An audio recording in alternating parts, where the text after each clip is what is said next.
this is how I start my my chain.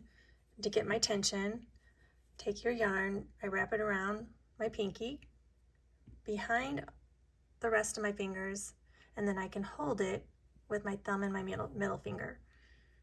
This finger will help with the tension, as will the wrap around the pinky. To start the chain, wrap your yarn behind the yarn coming from your hand. So you want it to go behind, creates a little loop. Insert your hook and pull up a loop and just draw it tight. And that is your first loop on your hook to start your chain. Yarn over, pull through, yarn over, pull through, and you can continue as many chains as is called for in your pattern, or just to practice, make as many as you like. And that is a crocheted chain.